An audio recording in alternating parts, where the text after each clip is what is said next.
రాజకీయాల గురించి మాట్లాడుకోబోతున్నాం. First topic please.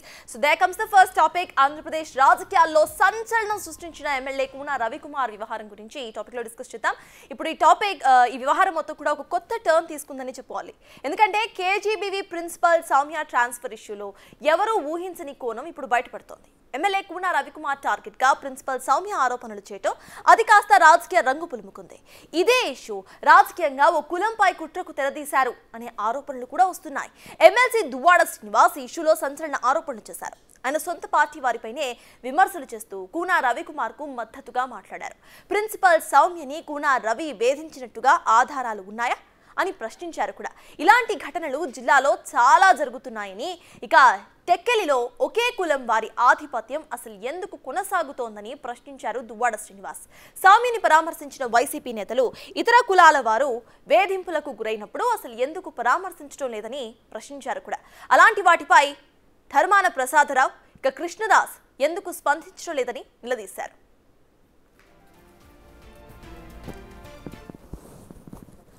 కూన రవికుమార్కి ఈ మధ్య మంత్రిత్వ శాఖ ఇది షఫలింగ్ అయితే ఆ షఫలింగ్లో ఆయనకు మినిస్ట్రీ వచ్చే అవకాశం ఉంది. కాబట్టి కొట్టాలి, రవిని స్మాష్ చేయాలి. అప్పుడు ఎరగా ఎవరిని వాడాలి? పావుగా సౌమ్య గారిని వాడాలి. సౌమ్య గారిని వాడుకుంటూ ఇప్పుడు రవి మీద టార్గెట్ చేశారు. ఎందుకంటే ఆ మినిస్ట్రీ హోదాకి ఆయన పనికిరాడని క్రియేట్ చేయడానికి, ఎస్టాబ్లిష్ చేయడానికి టీడీపీలో ఉండే ప్రముఖ నాయకుడు మంత్రి అచ్చెన్నాయుడు చేసినటువంటి పన్నాగం. ఇది చాలామందికి తెలుసు. ఈ వ్యవహారం చాలా గుండెలకి ఈ వాస్తవం తెలుసు. చెప్పలేరు, చెప్పరు. దువ్వాడ శ్రీనివాస్ చెప్తాడు. సో విన్నారు కదా, ఇవి ఎమ్మెల్సీ దువ్వాడ చేసిన హాట్ కమెంట్స్. ఇప్పటికే సౌమ్య వివాదం వెనుక కుట్ర దాగుందని ఎమ్మెల్యే కూన రవికుమార్ కూడా అన్నారు. సమయం సందర్భం వచ్చినప్పుడు కుట్రదారులు ఎవరో బయట పెడతారని కూడా తెలిపారు ఆయన. ఇందులోనే మంత్రి అచ్చెన్నాయుడిని టార్గెట్ చేస్తూ దువ్వాడ చేసిన ఈ ఆరోపణలతో ఇష్యూ మొత్తం కూడా ఒక కొత్త టర్న్ తీసుకుంది. పార్టీలకు అతీతంగా కులం తరపున పోరాడతానని దువ్వాడ శ్రీనివాస్ చెప్తున్నారు. మీ దగ్గర ఏదైనా ఆధారాలు ఉంటే పొనివ్వండి. ఓకే, రవికుమార్ గారు మీకు హింసించినట్టు మానసికంగా కానీ శారీరకంగా హింసించినట్టు ఒక్క ఎవిడెన్స్ ఇవ్వండి. I will counter the Ravikumar also. Even Koona రవిని కూడా నేను అడుగుతాను, ఇలా ఎందుకు జరుగుతుందని అడుగుతాను. మీరు ఎందుకు ఇలా చేశారని ప్రశ్నిస్తాను. మీరు ఎవిడెన్స్ ఇవ్వండి అని అంటున్నా. ఒక్క ఆడియో ఉంటే ఇవ్వండి. సింగిల్ ఆడియో ఉంటే దాన్ని నేను చాలా ఛాలెంజ్గా తీసుకొని మాట్లాడతాను. ఎవరి వైపు మాట్లాడడానికి కూడా నేను వెనుకాడు. ఎవరికి అదిరేది లేదు, బెదిరేది లేదు. నేను రవినైనా సరే ప్రశ్నిస్తానని అంటున్నాను. మీరు అవేమీ పెట్టలేదే, సాక్ష్యాధారాలు ఎక్కడా లేవే. మీరే ఒక మీడియాలో లేదు, అలా అనలేదు, అలా జరగలేదు, అలా మాట్లాడలేదు అని అన్నారే తప్ప మీరు ఎక్కడ సాక్ష్యాలు చెప్పలేదు. చెప్పకుండా ఏంటిది రచ్చ? ఏంటి, ఏం జరుగుతుంది అసలు? నాకు అర్థమవుతుంది ఏంటంటే ఇది ఒక కుల రాజకీయం జరుగుతుంది ఇక్కడ ఈ జిల్లాలో. అంటే వైసీపీ, ఈ రెండు ప్రధాన పార్టీలు వైసీపీ, తెలుగుదేశం. వైసీపీలో అణగదొక్కే కార్యక్రమం ఎప్పటి నుంచో నడుస్తుంది. అంటే గ్రేట్ ధర్మాన ప్రసాద్, ధర్మాన కృష్ణదాస్, ఈ సోదరుల ఆధ్వర్యంలో ఇది నడుస్తుంది.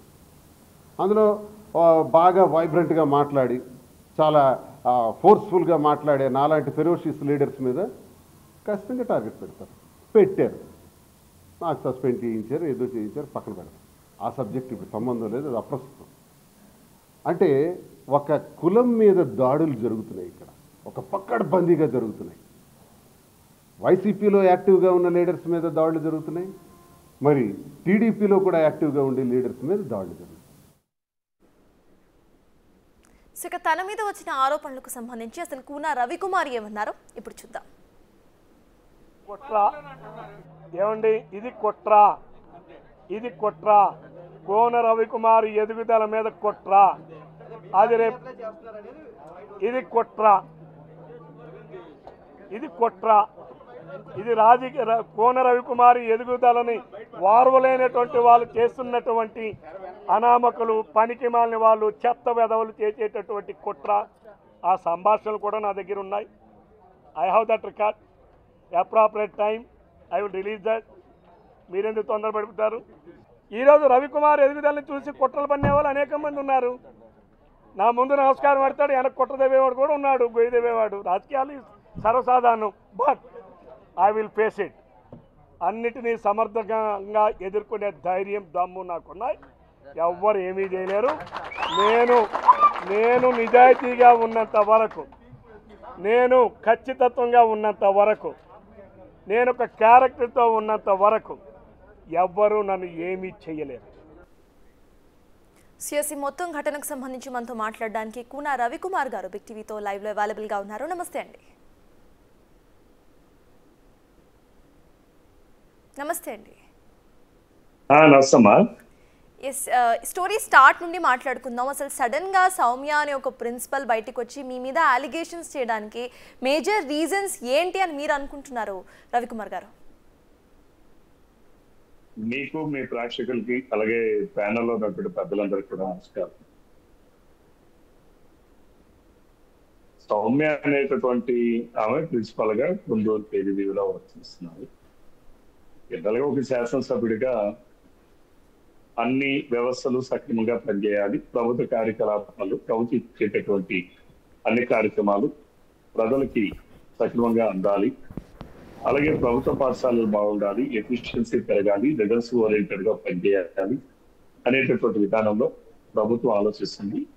ప్రభుత్వం ఆలోచించేటటువంటి కార్యక్రమాన్ని అమలు చేసేటటువంటి భాగంలో ఎక్కడైనా తప్పులు ఉంటే ప్రజలకు ఫిర్యాదు చేస్తే తప్పనిసరిగా వాటి మీద స్పందించాల్సిన అవసరం ఒక శాసనసభ్యుడిగా నా పైన. అక్కడ లోను కేజీబీ ప్రిన్సిపాల్ గారి పైన అనేక అభియోగాలు వచ్చాయి.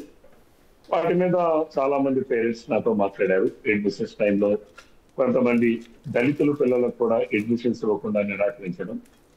ఎవరైతే మనం ఏ పర్పస్ అయితే కేజీబీబీ పాఠశాలలు ఏర్పాటు చేశారు, పర్పస్ ఏంటి? ఎవరైనా ఆర్ఫాన్ చిల్డ్రన్స్ కానీ, సెమీ ఆర్ఫాన్ కానీ, అలానే డ్రాప్ అవుట్ చిల్డ్రన్ కానీ, అట్లానే బిలో పవర్టీ లైన్ లో ఉన్నటువంటి పిల్లలు కానీ, అటువంటి వాళ్ళని హాస్టల్లో ఆడపిల్లలు చదువుకోవాలని ప్రతి ఒక్కరు, మహిళల్లో కూడా అక్షరాస్యత శాతం 100% ఉండాలనేటటువంటి లక్ష్యంతో ఏర్పాటు చేసినటువంటి పాఠశాలలు అవి కేజీబీబీ పాఠశాలలు.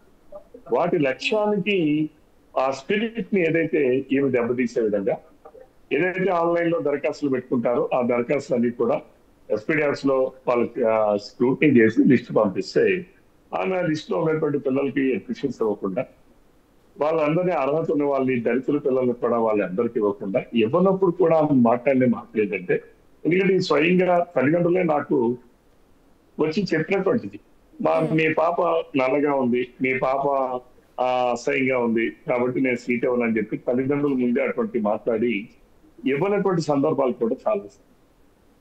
అలానే అక్కడ పిల్లలకి పూర్తిగా మెనూ ప్రకారం అక్కడ పిల్లలకి ఆహారం పెట్టకపోవడం, అక్కడ ఉన్నటువంటి సరుకులు తీసుకుపోతున్నారనే ఫిర్యాదు ఉంది. సో గవర్నమెంట్ స్కూల్స్ ప్రక్షాళనలో భాగంగా మాత్రమే మీరు ఆవిడతో మాట్లాడారు అని అంటున్నారు, రైట్? అసలు అది కూడా నేను మాట్లాడలేదు.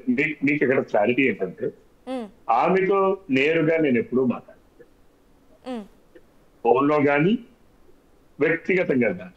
ఏ రోజు ఆమె నా దగ్గరికి రాలేదు, నేను స్కూల్కి పోలేదు, ఏ రోజు నేరుగా ఆమెతో నేను మాట్లాడినటువంటి సందర్భాలు రెండేరు. ఒకటి వీడియో కాన్ఫరెన్స్ ద్వారా. నా నియోజకవర్గంలో 3 కేజీబీబీ పాఠశాలలు ఉన్నాయి. 3 ప్రిన్సిపాల్స్ కూడా వీడియో కాన్ఫరెన్స్ లో అట్ అబౌట్ 8:50 ఆ టైంలో కాన్ఫరెన్స్ తీసుకున్నాను.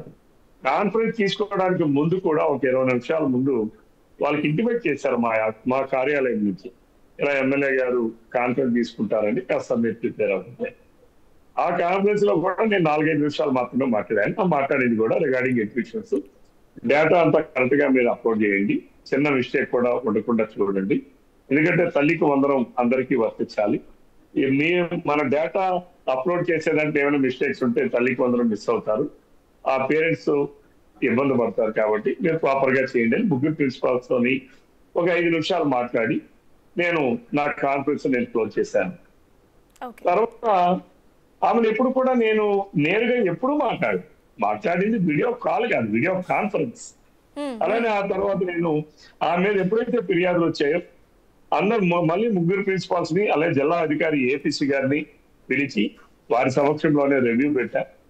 అడ్మిషన్స్ మీద అడిగేటప్పుడు మిగిలిన 2 ప్రిన్సిపాల్స్ కూడా ఆన్లైన్ లో ఎన్ని అప్లికేషన్లు వచ్చాయి, అక్కడి నుంచి వచ్చిన లిస్టు ప్రకారం ఎంతమందికి అడ్మిషన్స్ ఇచ్చారు, మిగిలిన వారికి ఎందుకు ఇవ్వలేకపోయాం, కొత్త వాళ్ళకి ఎవరికి ఇచ్చాము వివరాలని చెప్పారు. ఈమెను అడిగేటప్పుడు నేను ఏమీ తీసుకురాలేదండి.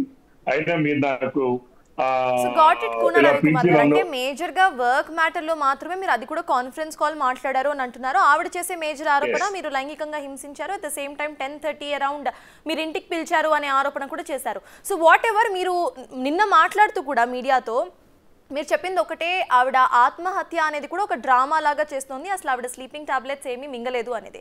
సో దానికి సంబంధించి మీరు ఏమంటారు? అండ్ సౌమ్య వెనకాల ఎవరైనా ఉన్నారు అని అనుకుంటున్నారా మీరు?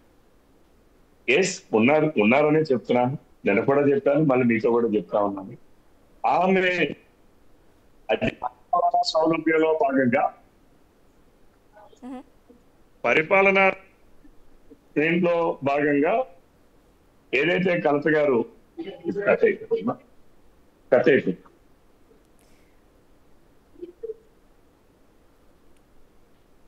CS in the mean time ఇటు సౌమ్య బిగ్ టీవీతో మాట్లాడారు. అసలు సౌమ్య ఏం మాట్లాడారు అనేది ఒకసారి చూద్దాం. 1వ తారీఖున నన్ను పార్టీ ఆఫీస్ ఆమ్దాల్ వలసకి పిలవడం జరిగింది. పిలిచిన తర్వాత అక్కడ ఎమ్మెల్యే గారు నాతో పాటు ఆ నియోజకవర్గం కింద వచ్చిన బోజా, ఆమ్దాల్ వలస ప్రిన్సిపల్స్, మా పై అధికారి ఏపీసీ గారిని కూడా పిలిచారు. పిలిచి నన్ను చూడగానే ఇష్టం వచ్చినట్టు తిట్టడం స్టార్ట్ చేశారు. నాకైతే అర్థం కాలేదు, ఎందుకు అలా తిడుతున్నారో కూడా నేను షాక్లో ఉండిపోయాను అనమాట.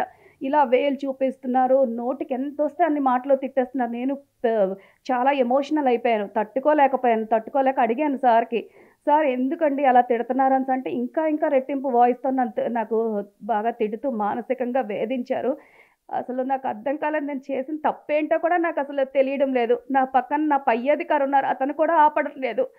వద్దు సార్ అలా తిట్టకండి అమ్మాయిని అని అతను అనట్లేదు. పక్కన 2 ప్రిన్సిపల్స్ ఉన్నారు, వాళ్ళిద్దరూ నేను ఏడుస్తూ ఉంటే తట్టుకోలేక ఏడుస్తూ పెయింట్ అయిపోతానేమో అన్న సమయంలో వాళ్ళిద్దరూ నాకు వాటర్ ఇస్తున్నారు. వాటర్ ఇస్తుంటే వదిలేయండి, ఆ పిల్లని అలా వదిలేయండి, చచ్చిపోయినా పర్వాలేదు, మీరు పట్టించుకోవద్దని ఎమ్మెల్యే గారు ఇద్దరికి చెప్పారు. అంత కక్ష దేనికి? నేను ఏం చేశాను? నా యొక్క విధులు నేను సక్రమంగా నిర్వహించలేదా? పిల్లలకి భోజనం సరిగ్గా పెట్టలేదా? ఏం చేశానని అలా వేధిస్తున్నారు? అర్థం కాలేదు నాకు. నేను ఆ భయంకరమైన పరిస్థితులు తట్టుకోలేక ముందే ఫోన్స్ లాక్కున్నారు, వాళ్ళ పిఏ ఫోన్స్ లాక్కొని అక్కడ పట్టుకొని తలుపు దగ్గర కాపలా కాస్తూ అతను ఉన్నారు. నేను ఈ బాధను తట్టుకోలేకపోతున్నాను. అతను నన్ను చాలా అవమానించారు ఆ రోజు. ఇష్టం వచ్చినట్టు, నువ్వు ఎస్సీ కులానికి చెందిన దానివి, నీకు ఉద్యోగమే తగదు, నేను మెరిట్ బేసిస్లో ఎగ్జామ్ రాసి రిటర్న్ టెస్ట్ రాసి సెలెక్ట్ అయ్యి వచ్చాను సార్ అంటే, అది చాలే తెలుసులే నువ్వు ఏ పద్ధతిలో వచ్చావో, ఒక ఎస్సీ కదా నీకు అలా. సిఎస్ బ్యాక్ యూ రవికుమార్ గారు. ఆవిడ మాట్లాడుతూ బిగ్ టీవీతో కూడా ఆవిడ చెప్పింది ఒకటే, నన్ను డైరెక్ట్గా క్యాంప్ ఆఫీస్ అటు పార్టీ ఆఫీస్కి పిలిచారు. పార్టీ ఆఫీస్కి పిలిచిన తర్వాత తిడుతూనే ఉన్నారు. నేను ఫెయింట్ అయిపోయే సిచ్యువేషన్లో ఉన్నా కూడా ఆయన తిట్టడం మాత్రం ఆపలేదు. నేనేం తప్పు చేశాను అంటూ కూడా ఆవిడ బిగ్ టీవీతో మాట్లాడుతూ కూడా ఏడ్చిన సందర్భం కనిపిస్తోంది. సో దానికి మీరేమంటారు? మీరేమో అసలు కలవనే లేదు అని అంటున్నారు, ఆవిడేమో డైరెక్ట్గా కలిశారు అని అంటున్నారు. సో ఎస్, ప్రెజెంట్ మనం చూస్తున్నాం కూన రవికుమార్ ఇష్యూకి సంబంధించి ఇటు సౌమ్య బిగ్ టీవీతో మాట్లాడుతూ కూడా తనతో పాటు 2 ప్రిన్సిపల్స్ని కూడా కార్యాలయానికి పిలిచారు. కార్యాలయానికి పిలిచిన అనంతరం కూడా తన మీద ఇటు తిట్టడం స్టార్ట్ చేశారు. ఎంతవరకు అట్లా తిట్టకండి అంటూ కూడా తను మొరపెట్టుకున్నా అక్కడ తిట్టడం మాత్రం ఆపలేదు అంటూ కూడా ఆవిడ మేజర్గా ఆరోపిస్తున్నారు, మేజర్ అలిగేషన్స్ వేస్తున్నారు. తను ఫెయింట్ అయిపోయే సిచ్యువేషన్లో ఉన్నప్పుడు పక్కనున్న మరో 2 ప్రిన్సిపల్స్ తనకి వాటర్ ఇచ్చే ప్రయత్నం చేసినప్పుడు కూడా ఆ అమ్మాయిని అట్లా వదిలేసేయండి అంటూ ఇటు ఎమ్మెల్యే కమెంట్ చేస్తున్నట్టుగా ఆవిడ మేజర్గా అలిగేషన్ చేస్తున్నారు. ఇక ట్రాన్స్ఫర్ అనేది కూడా కావాలని తన మీద కక్ష సాధింపు చర్యగా ట్రాన్స్ఫర్ చేశారు అనేది సౌమ్య ఒక మేజర్ అలిగేషన్. అయితే ఇటు కూన రవికుమార్ అలిగేషన్స్ మనం చూస్తూ ఉంటే కావాలనే సౌమ్య తన మీద కుట్ర సాధింపు చర్యగా చేస్తోంది, తన వెనక ఇంకెవరో ఉండి నడిపిస్తున్నారు, లేకపోతే అసలు సౌమ్యకి తన గురించి మాట్లాడే అర్హత కూడా లేదు, సౌమ్య ఏదైతే ఇప్పుడు నాటకం ఆడుతోందో అదంతా కూడా జస్ట్ ఒక డ్రామా మాత్రమే అంటూ కూడా కొట్టిపారేస్తున్నారు కూన రవికుమార్ గారు. సో ఇందాక మనం ప్లే చేసాం, ఇటు చెప్పండి. నేను విన్నాను, ఇది 100% అసత్యం. నిన్న ఎవరైతే వీడియో కాన్ఫరెన్స్ లో కానీ రివ్యూ అప్పుడు కానీ పార్టిసిపేట్ చేసిన 2 ప్రిన్సిపల్స్ కూడా నిన్న వచ్చారు, మీడియా ముందుకు వచ్చి మాట్లాడారు. ఈ జిల్లాలో ఉన్నటువంటి 150 మంది 24 మంది ప్రిన్సిపల్స్, అలాగే ఇంకా కేజీబీలో పనిచేస్తున్న సిబ్బంది అంతా కూడా నేను మీడియా ముందుకు వచ్చి నాకు వారందరూ కూడా క్షమాపణ చెప్పారు. వాళ్ళిద్దరు కూడా ఏం జరిగింది అనేది చాలా స్పష్టంగా మీడియా ముందు చెప్పారు. ఆమె అసత్యాల పుట్ట, ఆమె అబద్ధాల పుట్ట, మహానటి సావిత్రి కన్నా మించిపోయినటువంటి యాక్షన్. ఒక శాసనసభ్యుడిగా నేను రివ్యూ చేసేటప్పుడు, ఒక శాసనసభ్యుడిని నేను, ఐ హావ్ సమ్ ప్రివిలేజెస్. నాకు కొన్ని బాధ్యతలు ఉన్నాయి, కొన్ని హక్కులు ఉన్నాయి, కొన్ని విధులు ఉన్నాయి. విధుల్లో భాగంగా నేను రివ్యూ చేసేటప్పుడు అసలు సంబంధిత ప్రశ్నకి ఏ ఒక్కదానికి కూడా సమాధానం చెప్పలేదు సరికదా, మీరు నన్ను అడగడం ఏంటని తిరుగుబాటు చేశారు. గట్టిగా బెగ్గరగా అడిచారు. బెగ్గరగా ఏడుపు మహానటి సావిత్రికాన్ని మించిపోయినట్టు చేశారు. మా తమ్ముడిని పిలిపించి మీ సంగతి చూస్తానని చెప్పి ఒక శాసనసభ్యుడికి వార్నింగ్ ఇచ్చారనంటే ఇటువంటి ఆమె అతని ఉద్యోగానికి అర్హత ఉందా? ఆమె పైనటువంటి ఫిర్యాదులు అన్నిటి కూడా నేను కలెక్టర్కి ఎస్పీకి పంపించాను. దాని మీద వాళ్ళు విచారణ చేశారు. ఏసి వాస్తవాలు ఉన్నాయని చెప్పి వాళ్ళు ట్రాన్స్ఫర్ చేశారు. ఇప్పుడు వాళ్ళపై వాళ్ళు అధికారపరంగా తీసుకునేటువంటి నిర్ణయం. లైబుల్ ఫర్ పనిష్మెంట్ ఇంకా ఏం తీసుకుంటారని సెకండరీ. వాళ్ళు తీసుకున్న నిర్ణయానికి రవికుమార్ మీద ఆమె ఎక్కడైనా ఆమె అనేక మీడియాలో మాట్లాడింది. ఒక దగ్గరేమో రవికుమార్ గారు ఎప్పుడు నన్ను ఏమనలేదు, iNews లో మాట్లాడు. సాక్షిలోనేమో అర్ధరాత్రి రమ్మన్నాడు అంటున్నాను. నేను చెప్తా ఉన్నాను ఎప్పుడు మాట్లాడాను. నేను మాట్లాడింది రాత్రి 8:15 8:15 అంటే రాత్రి 10-11 అయిందా? ఏ రోజు నేను కార్యాలయానికి నేను ఒక టైం ఇస్తా. నేను రివ్యూకి ఏ డిపార్ట్మెంట్ కి ఎప్పుడు టైం ఇవ్వాలంటే ఆ టైం ఇస్తా. ఆ టైం ప్రకారం నేను పిలిపిస్తా. ఆ టైం ప్రకారం నేను ఉంటా. వాళ్ళు ఎవరైనా లేట్ అయితే అది వాళ్ళు ఇదవచ్చేమో కానీ ఏ రోజు కూడా నేను ఆఫీసర్స్ ని 7-8 తర్వాత నేను ఎప్పుడు ఎవరిని కార్యాలయంలో రివ్యూస్ నేను చేయను. ఇది ఒక శాసనసభ్యుడిగా నా విధులు, నా హక్కుల్ని ప్రశ్నించే అధికారం ఎవరిచ్చారు ఆమెకి? Subordinate to the government. Yes, we got it. హక్కుల్ని మమ్మల్ని ప్రశ్నించే అధికారం ఎవరిచ్చారు ఆమెకి? Exactly, we got it. అయితే ఈవిడ వెనక అర్ధరాత్రైనా విధుల్లో అటెండ్ కావాలి. మేము ఎమ్మెల్యేలుగా మేము అర్ధరాత్రి విధులు చేయడం లేదా? We are the public servant. Nobody can question it. Even media వాళ్ళు కానీ, ప్రజాప్రతినిధుల సంఘాలను కానీ, ఉద్యోగస్తులు కానీ, no one can question to me. I'm an MLA. I have some privileges. Yes, so true. You have all those privileges. Got it. We got it. Kuna Ravikumar garu. అయితే ఇందాక మాట్లాడుతూ ఇప్పుడు వెనక కొంతమంది ఉన్నారు అనే స్టేట్మెంట్ కి మీరు ఎస్ అని చెప్పారు. ఎవరు ఉన్నారు అని మీరు అనుకుంటున్నారు? కొంతమంది పరికరాలు గతంలో, అలాగే కొంతమంది వైసీపీ వాళ్ళతో సాక్షి మీడియా వాళ్ళు వచ్చి చెప్పమనంటే అర్ధరాత్రి రమ్మన్నాడంటే రమ్మనమన్నది. నేను అడుగుతా ఉన్నాను, ఎప్పుడు నేను చెప్పానో నాకు రికార్డ్ చూపించాడు. ఏ రోజు నేను మాట్లాడాను ఆమెతో? నేను ఏ రోజు కూడా వ్యక్తిగతంగా తనకి ఎప్పుడు కూడా నేను ఫాలో చేయలేదు. నేను ఎప్పుడు ఏ రోజు మాట్లాడినా చదవను అసలు ఎప్పుడు కూడా. ఓన్లీ 2 సందర్భాలు. ఒకటి వీడియో కాన్ఫరెన్స్. నేనేమి వైసీపీ నాయకుల్లాగా నేనేమి న్యూడ్ ఫోటోలు కానీ నేను చూపించలా. ఈరోజు నేను మాట్లాడింది వీడియో కాన్ఫరెన్స్. ఇదే నాతో వీడియో కాల్. అలాగే ఈరోజు మాట్లాడినటువంటి నేను review. It is official review. She is supposed to say answers. మీరు ఆమె చెప్పిన ఆరోపణలు కాదు. అదే రూమ్ లో, అదే ఆఫీసులో ఆమెతో ఉన్నటువంటి ఆమె తోటి ప్రిన్సిపల్స్ అడగాలి మీరు మీడియా వాళ్ళు. ఎందుకు అడగట్లా? So that's the reason why we got you here, Kuna Ravikumar garu. We believe that you are privileges and we also believe meeku konni rights unnai. Meeru oka public servant kabatti A time కైనా you have that right ప్రజలకు సేవ అందించడానికి. So that's the reason why me side of story కూడా వినడానికి మాత్రమే మిమ్మల్ని ఇక్కడ పిలిచాము. అయితే there's another question. ఇవాళ సడన్ గా దువ్వాడ శ్రీనివాస్ కూడా ఎంటర్ అయ్యి ఈ సీన్ లో మీ పార్టీకి సంబంధించిన వాళ్ళే మిమ్మల్ని వెనక్కి లాగే ప్రయత్నం చేస్తున్నారు అంటూ కూడా కమెంట్ చేశారు. సో ఈ కమెంట్ ని ఎట్లా తీసుకుంటారు? చాలా మంది అనేక అభిప్రాయాలు చెప్తున్నారు. ఈరోజు పొలిటికల్ అనలిస్టులు కూడా ఈరోజు చాలా మీడియాలో మాట్లాడారు. రవికుమార్ గారు ఏంటో మాకు తెలుసు, ఆయన క్యారెక్టర్ ఏంటో మాకు తెలుసు, ఆయన స్వభావం ఏంటో మాకు తెలుసు. కానీ ఈ రకంగా రాజకీయాల్లో ఉన్నటువంటి వ్యక్తులకి సొంత పార్టీలోనూ ఉండొచ్చు, బయట పార్టీలోనూ ఉండొచ్చు, ఆయన మీద పన్నవాళ్ళు ఉండొచ్చు, అనేక రకాలుగా ఉండొచ్చు అని ఈవెన్ అనలిస్టులు కూడా మాట్లాడుతున్నారు. కాబట్టి ఇది ఆయన దువ్వాడ శ్రీనివాస్ గారి అభిప్రాయం కావచ్చు. బట్ నేను చాలా కొన్ని స్పెసిఫిక్ గా పేరు కూడా చెప్పాను. కొంతమంది వ్యక్తులు ఆమెతో ముందు మాట్లాడించారు, డ్రామాలు ఆడించారు. నువ్వు ఆత్మహత్య చేసుకునేటట్టు నటించమన్నారు. నేను అడుగుతాను, ఆమెకైనా కడుతున్నాను, డాక్టర్లు కడుతున్నాను. ఎక్కడైనా సరే 40 స్లీపింగ్ టాబ్లెట్స్ చేసుకున్న వాళ్ళు హాస్పిటల్కి వెళ్ళడానికి ఒక గంట ముందు మీడియాతో మాట్లాడారు. హాస్పిటల్కి వెళ్ళిన 10 నిమిషాల్లోనే గంట తరబడి మీడియాతో మాట్లాడారు. ఎలా సాధ్యం? ఏ డాక్టర్ అయినా చెప్పగలరా? 40 టాబ్లెట్ స్లీపింగ్ టాబ్లెట్స్ వేస్తే కోమాలోకి పోతారు. అంటే ఇదంతా కూడా నటన. ఆమె కోన రవికుమార్ గారిని బ్లాక్ మెయిల్ చేయడం ద్వారా నా ట్రాన్స్ఫర్ నేను క్యాన్సిల్ చేయించుకుంటాను, ఇక్కడే ఉంటాను. నేను అడుగుతా ఉన్నానండి నేరుగా మీకేంటి, ఆమెకి అడుగుతున్నాను. మేము వేధిస్తున్నాం, రైట్? లేదు ఎవరో వేధిస్తున్నారు నా పేరు చెప్పి, లేదు ఇంకోరు ఎవరో వేధిస్తున్నారు. ఎవరైనా ఒక ఉద్యోగస్తుడు వేధింపులు ఉన్న ప్లేస్ దగ్గర ఉంటామని ఎవరైనా కోరుకుంటారా చెప్పండి మీరు? ఎవరైనా అవకాశం ఉంటే ఇక్కడ నుంచి పక్కన తప్పిపోయి వేరే ప్లేస్ స్థానానికి వెళ్ళిపోవడానికి ప్రయత్నం చేస్తారు.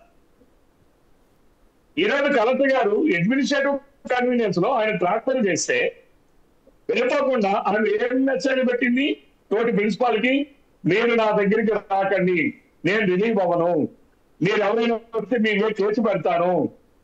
వాళ్ళ తోటి ప్రిన్సిపాల్స్ కి బూర్జాండ్ ఆంధ్రప్రదేశ్ ప్రిన్సిపల్స్ ఫోన్ చేసి అవి ఏం చెప్పిందో అడగండి.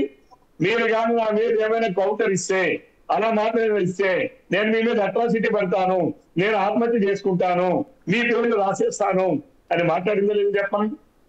నేను వాళ్ళందరూ కూడా మీడియా ముందుకు వచ్చి మాట్లాడారు కదా. ఆమె ఈరోజు మీరు ఒకటే గమనించాలి, ఈ జిల్లాలో ఉన్నటువంటి కేజీబీ పాఠశాలలో పనిచేస్తున్న సిబ్బంది ఒక్కరు కానీ, లేదు ఈ రాష్ట్రంలో ఉన్నటువంటి కేజీబీవీ పాఠశాలలో పనిచేస్తున్నటువంటి వాళ్ళ సంఘాలు కానీ ఎవరైనా వచ్చి ఆమెకి కనీసం ఎవరైనా పరామర్శించారా? ఆమె చేసింది తప్పు అని చెప్పి ప్రతి ఒక్కరు కూడా ఆమెకు చెప్పారు, నువ్వు చేస్తుంది తప్పని చెప్పారు. అయినా సరే ఆమె బ్లాక్ మెయిలింగ్. ఆమెకి కొత్త కాదు, గతంలో కూడా ఎప్పటికో 10 మంది మీద అట్రాసిటీ కేసులు పెట్టింది. వాళ్ళ తమ్ముడు ఒక పోక్స్కో దీంట్లో నేరంలో ఉన్నటువంటి వ్యక్తి, ఓ రౌడీ షీటర్. ఆమె నాకు నేను ఎమ్మెల్యేలు రివ్యూ చేస్తే మా తమ్ముడు పిలిస్తే మీ సంగతి వస్తాడని బెదిరిస్తున్నారంటే ఏం చెప్పాలి చెప్పండి మీరే. రవికుమార్ గారు, when you know all of this, మీరెందుకు ఒక కేసు పెట్టడానికి ఇది చేయట్లా? ఆల్రెడీ యు హావ్ సెడ్ మీరు డిఫమేషన్ సూట్ ఫైల్ చేస్తానని చెప్పి, మీకు తెలుసు తన తమ్ముడికి పోక్సో కేసు కింద. చెప్పండి. అవునండి, నేను లాస్ట్ మంత్ అంతా లేను, నేను నిన్ననే వచ్చాను, ఖండించాను. తప్పనిసరిగా ఇప్పుడు వాళ్ళందరి మీద కూడా కేసు ఎవరైతే ఈమె స్వామి ఒక్కటే కాదు, నిరాధారమైన ఆరోపణల్ని ఎవరైతే అదే స్థాయిలో మాట్లాడారో సాక్షి మీడియా మీద కూడా పెడుతున్నా, బీఆర్కే ఛానల్ మీద పెడుతున్నా, అలాగే డిపార్ట్మెంట్ కాదు పోలీస్ కేసులు కూడా పెడుతున్నా. రేపు అసెంబ్లీలో తప్పనిసరిగా స్పీకర్ గారిని ప్రివిలేజ్ ఇస్తా, చట్టపరంగా నేను పోరాడతా. ఇప్పుడే కాదు రవికుమార్ అనే వ్యక్తి ఎప్పుడు తప్పు చేయను. ఆడబిడ్డలంటే నాకు చాలా అభిమానం. ప్రతి ఒక్కరిని నా కుటుంబ సభ్యులుగా చూసుకుంటా, ప్రతి ఒక్క ఆడబిడ్డని నా సోదరులను భావిస్తా. ఇది నాకు ఉండేటటువంటి నా లక్షణం, నేను నా స్వీయ నియంత్రణ. ఈ రోజు నేను తప్పుడు ఆరోపణలు చేస్తే కోన రవికుమార్ దీంతో ఈ రోజు మీ మీడియా ముందు వచ్చి మాట్లాడుతున్నానంటే నాకు ఆధారాలు చూపించండి, ఒక్క ఆధారం. ఏ రోజైనా నేను అంతా మాట్లాడేనా? అఫీషియల్ రివ్యూస్ లో తప్ప, తోటి ప్రిన్సిపాల్స్ ఇతర అధికార సమక్షంలో తప్ప ఏ రోజైనా ఆమెతో నేను ప్రత్యక్షంగా కానీ పరోక్షంగా కానీ ఎప్పుడైనా మాట్లాడాను? అది ఏం మాట్లాడారు? నాకు శారీరక హింస పెట్టారని మాట్లాడారు. శారీరక హింస అంటే ఏంటండి? ఇద్దరు వ్యక్తులు కలవకుండా శారీరక హింస జరుగుతుందా? మానసిక హింస పెట్టారన్నారు. అసలు నేను మాట్లాడకపోతే, వ్యక్తులమే కలవకపోతే మరి మానసిక హింస అనేది ఎలా జరుగుతుంది? ఏ రకంగా జరుగుతుంది? ఈమె ఎంత బరితెగించిందంటే అక్కడ స్కూల్ కమిటీగా ఉన్నటువంటి పేరెంట్స్ తల్లిదండ్రుల పైన, వాళ్ళ పైన ఆ కమిటీతో ఎంటీ చెక్కుల మీద సంతకాలు పెట్టించుకొని, ఆ తీర్మానం పుస్తకం మీద కూడా ఎంటీగా సంతకాలు పెట్టించుకొని, నిధులన్నీ డ్రా చేసి దుర్వినియోగం చేసి, అది వాళ్ళు ప్రశ్నిస్తే వాళ్ళు అడిగితే సమాధానం చెప్పకుండా ఆ పేరెంట్ మీద పొందూరు పోలీస్ స్టేషన్ లో అట్రాసిటీ మరియు ఇతను నా వైపు అదోలా చూస్తున్నాడు, ఆయన ఇద్దరు ఆడపిల్లలు ఆ స్కూల్లో చదువుతుంటే నా వైపు మా స్కూల్కి వచ్చి అదోలా చూస్తున్నాడు అని తప్పుడు ఫిర్యాదులు ఇచ్చినటువంటి వేరవంత ఈ సౌమ్య.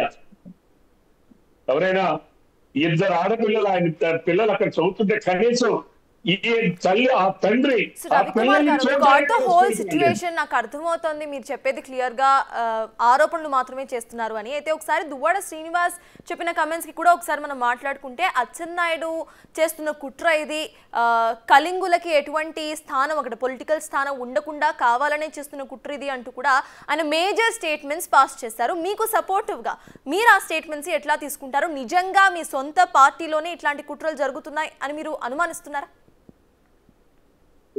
నేను ఒక మాట చెప్తానమ్మా. దువ్వాడ శ్రీనివాస్ గారు ఆయన నిన్నటి వరకు వైసీపీ పార్టీలో ఉన్నారు. ఈరోజు ఆయన పార్టీ నుంచి బహిష్కరించబడ్డారు. ఆయన ఈరోజు ఏదో ఇండిపెండెంట్ గా ఆయన ఉన్నారు, న్యూట్రల్ పర్సన్. సరే, ఆయన అభిప్రాయాలు లేదా అచ్చెన్నాయుడు గారి మీద ఆయనకున్న అభిప్రాయాలు లేదా ఇంకోటి ఆయన అభిప్రాయాలు అని చెప్పాను. బట్ నేను చాలా క్లియర్ గా ఎవరు ఎందుకు చేసింది సౌమ్య అనే దాన్ని, ఆమె చేసినటువంటి దానిని ఇంకా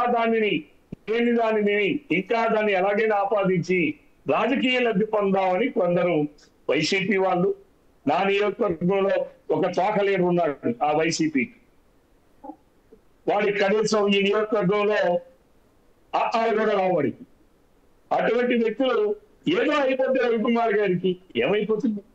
నాలో నిజాయితీ చచ్చిపోనంత వరకు, నా క్రమశిక్షణ నేను తప్పనంత వరకు ఎవ్వరూ నన్ను ఏం చేయలేదు. నేను ఏ రోజు తప్పు చేయను. కాబట్టి రాజకీయాల్లో కుతంత్రాలు వెనక ముందు ఇవన్నీ సహజంగా ఉండేటటువంటివే. కానీ ఆయన ఆరోపించినట్టుగా నేనేమి దానిని కామెంట్ చేయను, నేను ఎందుకంటే అది ఆయన అభిప్రాయం కావచ్చు. ఎంతో మంది ఎన్నో అభిప్రాయం చెప్తున్నారు. ఇందాక కూడా మీకు చెప్పాను, జర్నలిస్టులు కూడా మాట్లాడుతున్నారు. ఇటు పార్టీలో కూడా ఇలాంటివి ఉంటుంటాయి, ఒకప్పుడు కాంగ్రెస్ పార్టీలో ఇలా ఉండేది, ఇప్పుడు ఈ పార్టీలో కూడా జరుగుతున్నాయని చెప్పి ఎవరెవరో మాట్లాడుతున్నారు. కాబట్టి అది వాళ్ళ అభిప్రాయాలు తప్ప దాన్ని నేను అడాప్ట్ చేయలేను. సో ఫైన్, ప్రత్యక్ష పాలిటిక్స్ లో ప్రెసెంట్ అక్కడ శ్రీకాకుళంలో నిజంగానే కళింగ కమ్యూనిటీని ఎదగనివ్వకుండా చేస్తున్నారా? దాని మీద మీ ఆన్సర్ ఏంటి? ఇక్కడ కళింగ కమ్యూనిటీయా అనేది ఇక్కడ కాదు. పార్టీలు తీసుకునేటువంటి నిర్ణయాలను బట్టి ఉంటాయి. కాబట్టి ఇది ఏదో ఒక కులానికో లేకపోతే మతానికో ప్రాంతానికో సంబంధించినటువంటి అంశాలే కాదు. పార్టీలకు సంబంధించిన నిర్ణయాలు తీసుకుంటే ఒక్కొక్క పార్టీ ఒక్కొక్క ఆలోచన, ఒక్కొక్క స్ట్రాటజీ, ఒక ఇది ఉంటుంది తప్ప దీన్ని ఏదో అలాగే ఎలా అనుకోవడానికి ఏం లేదు. నేను ఈరోజు శాసనసభ్యుడిగా తెలుగుదేశం పార్టీలో ఎన్నికయ్యాను. ఈరోజు నా నియోజకవర్గ ప్రజలు ఆదరించారు. ఇంతకన్నా పెద్ద గౌరవం గుర్తింపు ఏముంటుంది రాజకీయాల్లో? ఇంకెంతకన్నా పెద్ద గుర్తింపు ఏముంటుంది? ఈరోజు నన్ను మా ఆంధ్రప్రదేశ్ నియోజకవర్గం ప్రజలు నన్ను ఎన్నుకోలేదా? రెండోసారి ఎన్నుకున్నారు. ఇంతకన్నా ఇంకా గుర్తింపు ఏముంటుంది? నా ప్రజలు ఎవరికైనా ఒక రాజకీయాలు ఉన్నటువంటి వ్యక్తికి ప్రజలు ఇవ్వాల్సింది మన నా కాండక్ట్ గురించి అయినా, నా క్యారెక్టర్ గురించి అయినా, నా పనితీరు గురించి అయినా సర్టిఫికేట్ ఇవ్వాల్సింది నా ప్రజలు. నా ప్రజలు నన్ను గుర్తించాలి. నా ప్రజలు నన్ను గుర్తించేటప్పుడు ఎంతకన్నా ఇంకా నాకేం కావాలి? ట్రూ. సో రవికుమార్ గారు, మీరు ఇటు దువ్వాడ శ్రీనివాస్ ని క్లియర్ గా కూడా ఒక న్యూట్రల్ పర్సన్ లా చూడడం we understand that. However sudden గా ఇటు అచ్చెన్నాయుడిని స్క్రీన్ మీదకి తీసుకురావటం, ఆ తర్వాత కళింగ కమ్యూనిటీ అంటూ కూడా మాట్లాడటం, అంటే టీడీపీలోనే ఉన్న ఒక ఇంటర్నల్ ఫైట్ ని బయట చూపించే ప్రయత్నం చేస్తున్నారని అనుకోవాలా? లేకపోతే కొత్తగా అంటే కొత్త కోణంలో ఈ మొత్తం సిచ్యువేషన్ ని యూటర్న్ తీసుకునే క్రమంలో పాస్ చేసిన స్టేట్మెంట్ లా తీసుకోవాలా? మీరు ఎట్లా తీసుకుంటున్నారు దాన్ని? నేను చాలా స్పష్టంగా చెప్తున్నాను, ఎవరి అభిప్రాయాలు వాళ్ళు మాట్లాడుతున్నారు. So you just stick on to that. మీరు అభిప్రాయం అని మాత్రమే అంటున్నారు. Correct. Yes, that is their perceptions. I cannot deny ఆయన పర్సెప్షన్ అది. నేను ఆయన పర్సెప్షన్ ని I cannot deny లేదు, I cannot do yes. I cannot deny it. అదే ఆయన పర్సెప్షన్ అండి. బట్ మై సైడ్ ఆమె నన్ను బ్లాక్ మెయిల్ చేయడం ద్వారా లబ్ధి పొందాలనేటటువంటి ఆలోచన, ఆమెని రెచ్చగొట్టి పావుగా వాడుకొని కొందరు రాజకీయ లబ్ధి పొందామని కొంతమంది చేసినటువంటి ప్రయత్నాలు ఉన్నాయి.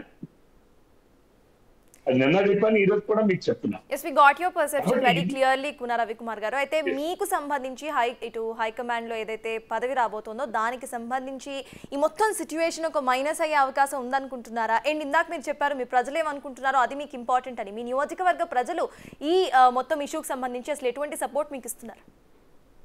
ఎస్, నా నియోజకవర్గ ప్రజలకు నా నిజాయితీ ఏంటో నా ప్రజలందరికీ తెలుసు.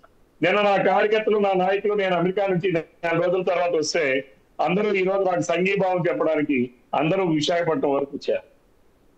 ఈరోజు అంతకన్నా నాకు గౌరవం గుర్తింపు ఏం కావాలి? అలానే ఈరోజు నా నియోజకవర్గ ప్రజలకి నా క్యారెక్టర్ ఏంటో, నా పని విధానం ఏంటో, నా మాట తీరు ఏంటో, నా ఖచ్చితత్వం ఏంటో అన్ని వారికి తెలుసు. ఒకసారి చూడండి, ఎక్కడ ఎవరినైనా అడగండి ఈరోజు. కాబట్టి నేను అల్టిమేట్ గా రాజకీయ నాయకుడికి ప్రజలు ఇవ్వాలి సర్టిఫికేట్. ఇక నా మిగిలినటువంటివన్నీ కూడా ఇవన్నీ బాధ్యతలు.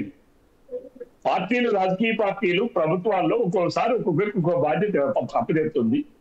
ఆ బాధ్యతలు నిర్వర్తించడం అవన్నీ కూడా ఎడిషనల్. బట్ ప్రైమరీ అది ఆ నియోజకవర్గ ప్రజలు ఇచ్చేటటువంటి గుర్తింపు. ఆ గుర్తింపు ప్రైమరీగా నాకు నా ఆంధ్రప్రదేశ్ నియోజకవర్గ ప్రజలు నాకు ఇచ్చారు. అంతకన్నా మించినటువంటి పెద్ద సర్టిఫికేట్ ఇంకేది ఉండదు. CS, thank you Koona Ravikumar garu to join with us and మీ పర్సెప్షన్ మాకు తెలియజేసినందుకు థ్యాంక్స్ లాట్.